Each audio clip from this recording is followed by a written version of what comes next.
क्या 2024 में मोदी हार जाएंगे? और कर्नाटक चुनाव के बाद जैसा माहौल बनाया जा रहा है मीडिया के एक वर्ग के द्वारा, कुछ बुद्धिजीवी और तमाम विपक्षी पार्टियों के द्वारा कि 2024 में मोदी हार जाएंगे। कर्नाटक का चुनाव ना हो गया जैसे 2024 का लोकसभा चुनाव हो गया और कर्नाटक में कांग्रेस जीत गई, इसका मतलब 2024 में हार गया। लेकिन क्या यह सच है? अब थोड़ा पीछे जाइए। 2018 में यही कर्नाटक में जब कांग्रेस को ज्यादा सीटें मिली थी तो तमाम विपक्षी दलों के नेता बेंगलोर में पहुंच गए थे और बुझे हुए दिए एक साथ लाइन में खड़े थे, हाथ में हाथ उठा करके, हाथ में हाथ पकड़ करके, हाथ उठा करके सभी विपक्षी नेता वहां पहुंच गए थे। लेकिन उसके बाद भी ये माहौल बनाया गया कि नहीं, अब तो गए मोदी, 2019 के चुनाव में तो हार जाएगा, मोदी खत्म हो जाएगा।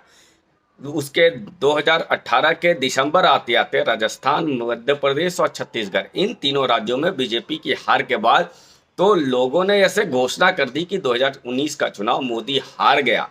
मतलब 2019 का चुनाव का परिणाम 2018 में ही इन लोगों ने बता दिया था। लेकिन क्या हुआ? 2019 में मोदी पिछले बार से ज्यादा सीटें लेकर के आए, यानी 282 से 303 सीटें पहुंच गई। ये विपक्षी एकता की बात जो कर रहे थे, सबसे बड़ा प्रयोग हुआ उत्तर प्रदेश में, जहां सपा और बसपा, दो विपक्षी पार्टियां एक साथ चुनाव में लड़ी 2019 में।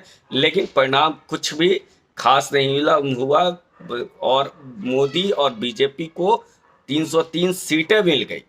तो विपक्षी हमेशा ये, या कहिए कि एक अंध विरोधी जो मोदी का विरोध करने वाले लोग हैं, उन्हें हमेशा लगता है कि कुछ भी ऐसा कुछ मिले जिससे हम कह सकें कि हाँ मोदी हार गया, मोदी खत्म हो गया, मोदी बर्बाद हो गया। तो 2018 में कर्नाटक, राजस्थान, छत्तीसगढ़, मध्य प्रदेश के बाद भी 2019 में मोदी यदि जीत जाते हैं तो ये कहना आज बहुत बड़ी बेईमानी होगी कि 2024 में भी मोदी हार जाएंगे कर्नाटक के इस चुनाव परिणाम के बाद। और एक और बात समझिए कि क्या मोदी से लोग नाराज हैं? ये बड़ा प्रश्न है। आप कर्नाटक के इसी विधानसभा चुनाव के परिणाम को देखिए तो बीजेपी को का जो पूरा कैंपेन था वो मोदी कैंडिडेट था। मोदी खुद चुनाव लड़ रहे थे, ऐसा लग रहा था। मोदी ने पूरा कैंपेन संभाल रखा था। और भाजपा को जो परसेंटेज ऑफ पोल मिला, जितनी वोटें भाजपा को मिली, वो 2018 में जितनी वोटें मिली थी 36.2, उससे मात्र 0.5% कम हुआ और अभी 35.7% वोट मिला है। यानी कि भाजपा का जो वोटर है वो मोदी के चेहरे पे, मोदी के साथ है, भाजपा के साथ है। तो ये कहना कि मोदी से लोग नाराज हैं, मोदी को हटाना चाहते हैं, ऐसा नहीं है। यदि ऐसा हुआ होता तो उत्तर प्रदेश में विधानसभा चुनाव में भी उपचुनाव हुए, दोनों जगह भाजपा समर्थित उम्मीदवार जीते। जो नगर निकाय का चुनाव हुआ वहां भी भाजपा जीत गई। मोदी एक बड़ा फैक्टर है।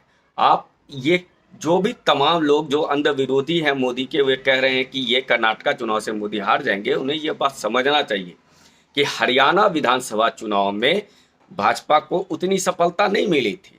लोग भाजपा को वोट नहीं कर रहे थे विधानसभा चुनाव में जितनी करनी चाहिए थी। लेकिन जब मोदी का फेस था लोकसभा चुनाव में 2019 में, और वो फेस के साथ ही हरियाणा की सभी सीटों पे भाजपा ने, मोदी ने कब्जा कर लिया था। तो जब मोदी फेस होते हैं तो भाजपा के वोटर या भारत की जनता का वोटर का मूड कुछ और होता है।